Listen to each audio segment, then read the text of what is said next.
Buenas tardes, estoy muy contenta de estar con ustedes y compartir un tema que es muy importante que se refiere a los encinos. Pero quiero primero presentarme, soy Silvia Romero Rangel, soy bióloga y botánica egresada de la UNAM, catedrática, investigadora de la FES Iztacala UNAM, especialista de los encinos de México. El tema lo he titulado Los encinos, árboles centenarios de los bosques de México. El género Quercus al que pertenecen los encinos y que es parte de la familia Fagácea se distribuye en casi todos los bosques templados del hemisferio norte, así como en algunas regiones tropicales y subtropicales del mismo. En América se localiza desde Canadá hasta Colombia, incluyendo Cuba. Se reconocen dos centros de diversificación, uno localizado en el sureste de Asia y otro en México. México es el país con el mayor número de especies de encinos en el mundo. Se estima que existen entre 135 a 150 especies y el 60% o más son endémicos. Se considera a nuestro país como el mayor centro de diversificación del género. Deng y colaboradores han propuesto la más reciente clasificación de Quercus. Ellos proponen una clasificación que reconoce 2 subgéneros y 8 secciones. El primero es el subgénero Cerris y el segundo subgénero Quercus. En México, este subgénero está representado por las secciones Quercus, Virentes, Lobate y Protobalanus.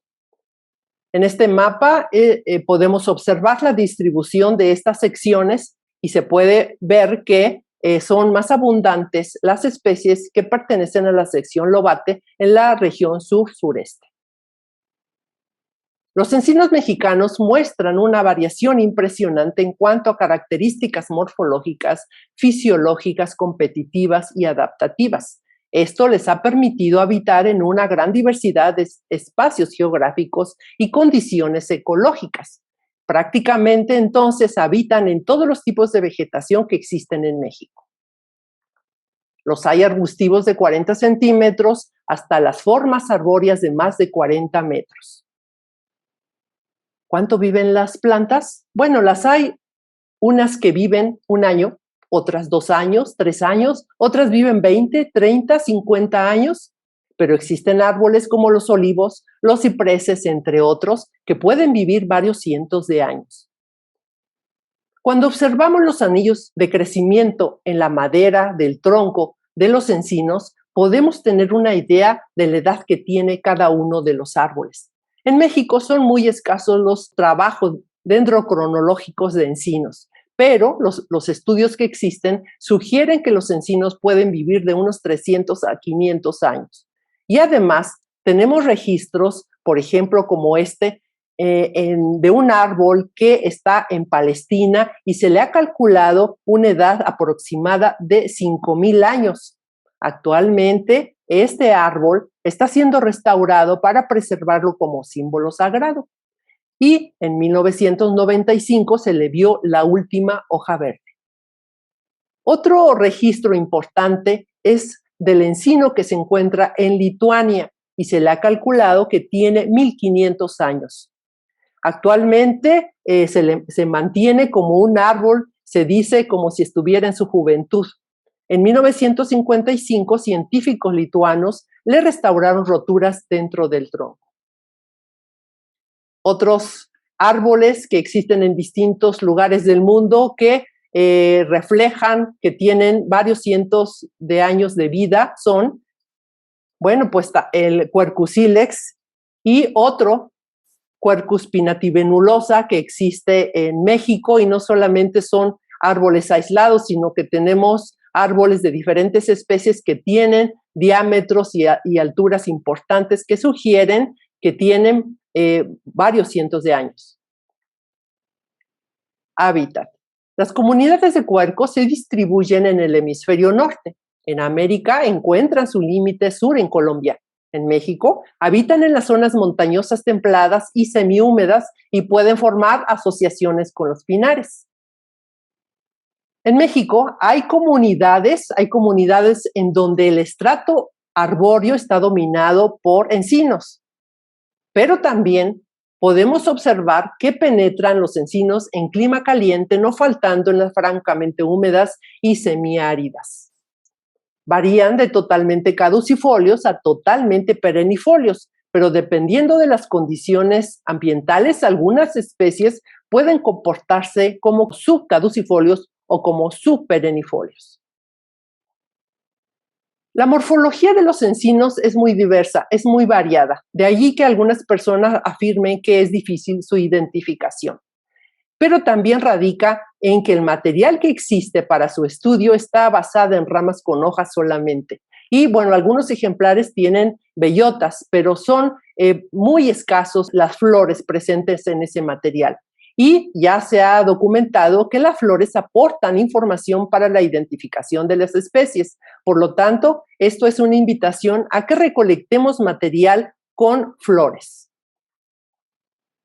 Hay una gran diversidad de formas de hojas en cuanto a tamaño, texturas, grosores, indumento, colores, y que incluso muchos de ellos pueden ser utilizados en el campo ornamental. Pero también esto refleja que las especies pueden habitar en muchos ambientes porque hay una gran diversidad entonces de adaptaciones.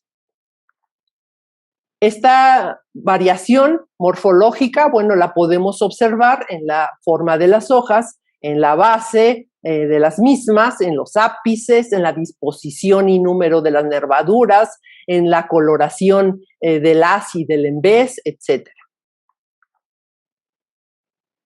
Son bien reconocidos dos grandes grupos de encinos en México. Se habla de los encinos blancos, los cuales pertenecen a la sección Quercus, y se caracterizan porque en el borde de sus hojas, vamos a observar una prolongación de las venas secundarias corta, que se llama mucrón, en contraposición con los encinos rojos que presentan esa prolongación de la vena secundaria más larga, que se denomina arista, y entonces estamos hablando de la sección lobate. También la arquitectura o la disposición de las nervaduras es importante. Esta disposición es de acuerdo a la especie a la que pertenecen y también nos da información para la identificación de las especies. Los encinos presentan tricomas estrellados, comúnmente así llamados, o bien tricomas fasciculados. Estos tricomas fasciculados pueden ramificarse por arriba de la base y entonces forman los tricomas fasciculados estipitados, o bien se ramifican muy en la base, entonces serían los tricomas fasciculados sésiles. Los encinos poseen flores unisexuales, es decir, tenemos flores masculinas y femeninas y en el mismo árbol. Del lado derecho estamos observando inflorescencias masculinas y arriba las flores masculinas. Y del lado izquierdo, flores femeninas. En la parte inferior observamos ya flores femeninas fecundadas. El fruto es una nuez con un involucro o cúpula, el cual posee una sola semilla con los cotiledones gruesos sin endospermo. Sus semillas son recalcitrantes. Esto quiere decir que la viabilidad es corta. Precisamente se debe esto a la pérdida de agua. Los frutos pueden estar agrupados o solitarios. Podemos encontrarlos entonces en grupos de 3, de 2 o más bellotas. Biodiversidad de bosque de encinos. Las comunidades de encino protagonizan funciones ecológicas muy diversas y de amplia trascendencia biológica, como fuente de sostén, refugio y alimento de numerosas aves, mamíferos, reptiles y artrópodos, así como de microorganismos de la rizósfera. Con esto quiero decir que si vamos a conservar especies que tienen algún riesgo de supervivencia, no es que tengamos que conservar a una o dos especies, sino que tenemos que conservar, pero hábitats. Los encinos habitan en los bosques de coníferas, matorral xerófilo, bosque tropical caducifolio, bosque tropical subcaducifolio, pastizales, bosques de galería y bosques mesófilos de montaña. Ustedes entonces pueden ver que prácticamente están en todos los tipos de vegetación que se encuentran en México. Entonces también es importante y hay una riqueza grande de otras especies que habitan en relación con los encinos. Y no faltan, que ya es muy bien conocido, que muchas especies de pinos están relacionados y forman asociaciones entonces con los encinos. Estas son unas imágenes que muestran la presencia de agallas. Estas agallas son formadas por un grupo de insectos denominados cinípidos, y que aquí es importante considerar que si el 60% o más de las especies de encino son endémicas de México, entonces los cinípidos, las especies de cinípidos, debe ser muy grande en cuanto a cantidad, porque entonces también van a ser endémicas. Hay un gran interés por especialistas, sobre todo extranjeros, en estar estudiando este grupo de insectos, y han encontrado, y prácticamente hay una probabilidad muy grande de que estén describiendo muchas especies cuando tienen material de este tipo. Son buenos hospederos de epífitas, es decir, albergan helechos, albergan una gran cantidad de otras especies de plantas, de epífitas, y se sabe que las orquídeas prefieren mucho a los encinos, entonces la gran cantidad de orquídeas se encuentran o utilizan de soporte a los encinos. En el trabajo que hemos realizado de 100 especies, encontramos especies de aves relacionadas a las comunidades de aves. En ese libro se ilustran 23 especies de 14 gremios alimenticios. Estos son algunas de las aves que frecuentemente podemos encontrar en algunas comunidades de encinos.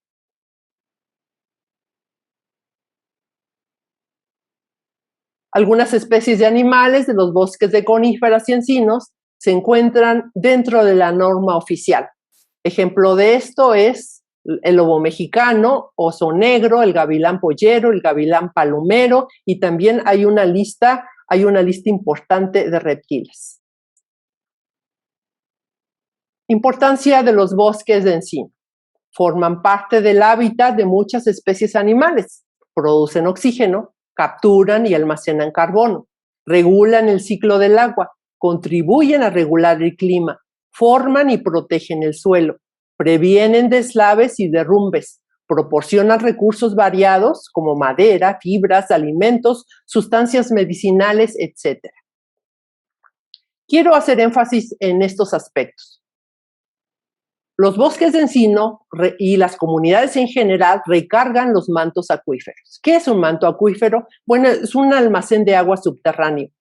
Cuando hay lluvia, esta agua va a infiltrarse a través de la vegetación, a través del suelo, a través de rocas pequeñas, de grietas de rocas grandes, y llegan a una capa impermeable. De esta forma se forma el manto acuífero o almacén de agua subterránea. Esta infiltración es más eficaz cuando hay vegetación. Cuando no hay vegetación, entonces hay escurrimientos que pueden alcanzar velocidades grandes, y entonces el agua no se infiltra y lo que se provoca es la erosión del suelo. ¿Cómo llega el agua a nuestras casas? Bueno, la mayor parte del agua que nos llega a las poblaciones y a las ciudades es obtenida de estos mantos acuíferos y es extraída a través de pozos. Después pasa por un proceso de cloración o de desinfección, y después entra toda una red de tuberías para que llegue a nuestros domicilios. Pero cuando hay años en que hay sequía, se ha observado que entonces esos mantos acuíferos, esos almacenes, reducen su volumen, lo que provoca hundimientos. Esto es frecuente observarlo en la Ciudad de México. Las raíces de los árboles y bueno, también de los arbustos van a producir una red que mantienen y sostienen a los suelos. De tal manera, en donde hay más vegetación, esa red es más grande y es más fuerte. Cuando hay menos vegetación, esa red es más débil. Cuando no hay vegetación, entonces tenemos un suelo o material que va a estar sujeto a deslaves, a una erosión muy fuerte, avalanchas, etc. Se puede decir que un bosque es una red interconectada de individuos, es un sistema interconectado y que hay recursos que se desplazan de una manera regular en esta red. Es común que estemos imaginando solamente o viendo solamente todas las especies que están por arriba del nivel del suelo, pero pocas veces nos imaginamos todo lo que está debajo del nivel del suelo. Si pudiéramos observarlo, veríamos esa red interconectada. Las raíces de diversas especies se van a interconectar a través entre ellas mismas o a través de otros organismos, además de que hay otra flora, otra fauna que habita en estos sitios. Se sabe que todos los árboles de un bosque, sean de la misma o de distinta especie, están conectados entre sí a través de una red subterránea de micorrizas. A través de ella se traspasan recursos como carbono, agua, nitrógeno y fósforo, pero también comparten información más compleja y establecen distintos tipos de relaciones que les permiten alertarse ante posibles peligros e incluso ayudarse entre sí cuando alguno está en condiciones menos favorables. Entonces, podemos afirmar lo que dice Susan Simard. Hay una conexión física entre las especies, en una relación respetuosa. Es un compartir, hay una familiaridad en los bosques, donde los más antiguos son los más importantes. Hay reciprocidad en la naturaleza da y devuelve, hay un ir y venir constante. Aquí entonces tenemos que reflexionar que somos parte, la especie humana es parte de la biodiversidad y que esta especie desafortunadamente tiene gran poder de conservar o de destruir y que muchas veces se nos olvida que es más importante la colaboración. Los usos de los encinos, bueno, combustible, carbón son los usos prioritarios en México. Tal vez también se utilizan muy frecuentemente para la elaboración de mangos para herramientas, pero los demás usos como barricas de añejamientos, la fabricación de embarcaciones, muebles finos, barricas de añejamiento, no está desarrollado en México como debe ser, pero sí en otros países que incluso tienen menos especies. Se utilizan también para curtiduría, para alimento de animales, artesanías. La medicina es muy importante precisamente por sus propiedades astringentes y antiinflamatorias. Y como alimento, pues se utilizan las bellotas, las flores y las hojas. Aquí están unas ilustraciones al respecto, en donde podemos notar precisamente pues el jamón serrano, que es obtenido de los marranos que consumen bellotas, instrumentos musicales. La madera es muy dura y precisamente creo que ha sido una dificultad para trabajarla porque no se tiene o no se ha distribuido adecuadamente todas las herramientas que se necesitan para trabajarla. Las barricas de añejamiento, bueno, pues se producen principalmente en otros países y en México no se ha desarrollado esta producción. También se pueden utilizar para macizar los dientes, como lo han hecho, bueno, es común conocer lo que los boxeadores lo hacen, y como les mencionaba, también se utiliza para curtir pieles. Hablemos de la deforestación en México. Es preocupante que si consideramos el periodo 2001 a 2018, se han perdido en promedio más de 212,000 hectáreas al año. Los años en donde ha habido más deforestación ha sido de 2009 al 2016. Es muy triste entonces observar que si tenemos árboles centenarios, árboles que ya tienen una edad de 30, 50, 100 años, en unos minutos sean talados y precisamente que sea por una tala clandestina que es muy frecuente en México. Es muy triste esto cuando entonces los vamos a destinar solamente para la elaboración de algunos tablones, para la elaboración de leña y carbón. Las comunidades de encino soportan incendios cuando es superficial, claro está. En la base de los tallos, entonces se forma tejido meristemático que promueve la formación de ramas, de hojas, pero cuando estos incendios son muy frecuentes, claro que hay un riesgo mayor de que perdamos a todos los árboles del sitio.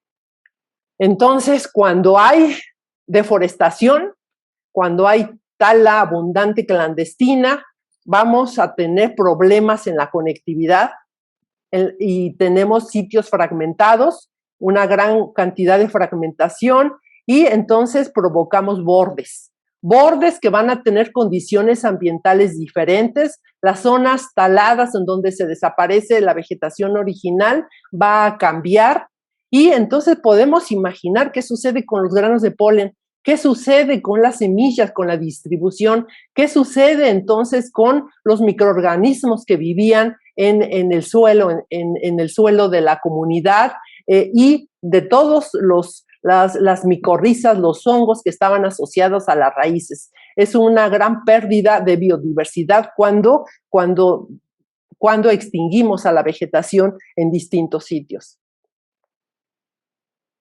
Y entonces, ¿qué se provoca? Bueno, pues creo que esto es muy común que observemos en México, que no solamente ya tenemos unas pequeñas zonas taladas, sino que más bien quedan vestigios solamente de vegetación original. Predominan las zonas abiertas, taladas, y solamente la vegetación está como vestigio. ¿Qué hay sobre la producción a nivel nacional de encinos? Bueno, vamos a observar que en el 2014, si consideramos este periodo de 2013 a 2018, vemos que en el 2014 fue cuando se propagaron más plantas de encino, pero ni siquiera llegaron a los 800,000. Y que se refieren precisamente a más o menos a unas 10 especies. Y aquí debemos de considerar que México es el país más rico de especies y que hay entre 135 y 150. Entonces es muy preocupante que de unas cuantas especies solamente se produzcan algunas para algún proyecto de restauración o porque algunas se consideraron dentro de los programas de reforestación. Estos son los números en donde ustedes pueden observar que Quercus rugosa y Quercus virginiana se produjeron en todos los años de 2013 a 2018 y que las demás, bueno, Jalapensis en 2 años y que las demás solamente en algún año se produjeron. Entonces, las cantidades son muy bajas y otra vez son muy pocas las especies que se han considerado en los viveros. Les quiero decir con esto que en la FES Iztacal hemos trabajado sobre la metodología de propagación de especies y que ya lo hemos hecho con una buena cantidad de especies. Hemos trabajado, por ejemplo, con Quercus hintoni. Estos son solamente algunas ilustraciones de algunas especies que hemos trabajado. Quercus insignis, que posee los frutos más grandes de encinos.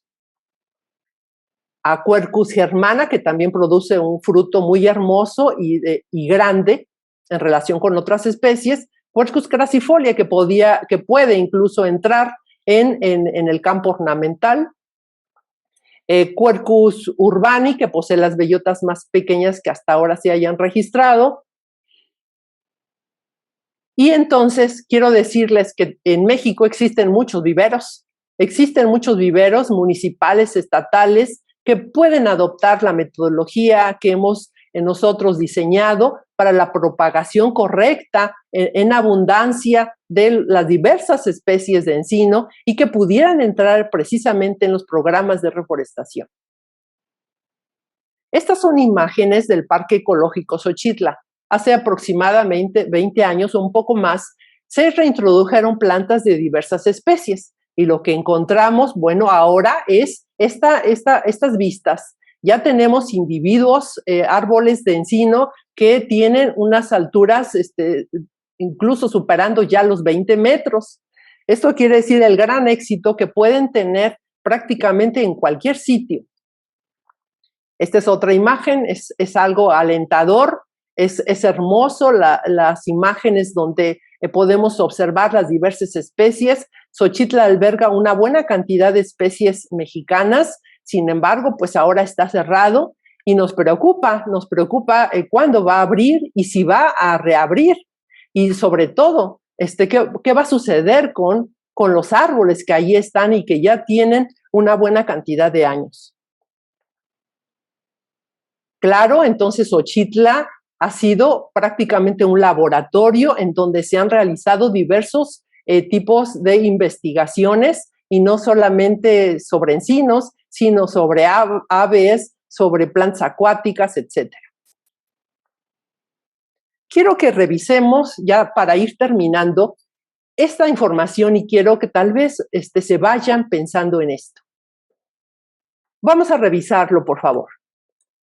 El gran sistema ambiental, geósfera, está configurado por la integración de la atmósfera, componente gaseoso, hidrosfera, componente líquido, la litosfera, componente sólido, biosfera, seres vivos, la tecnosfera, lo fabricado por el humano, y la arqueósfera, lo fabricado por el humano incrustado en los suelos. Estos términos son poco conocidos, poco usados. Por lo tanto, yo sí quisiera que lo empezáramos a usar más.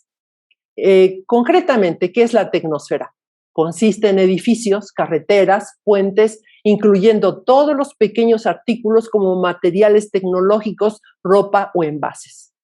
¿Qué es la arqueósfera?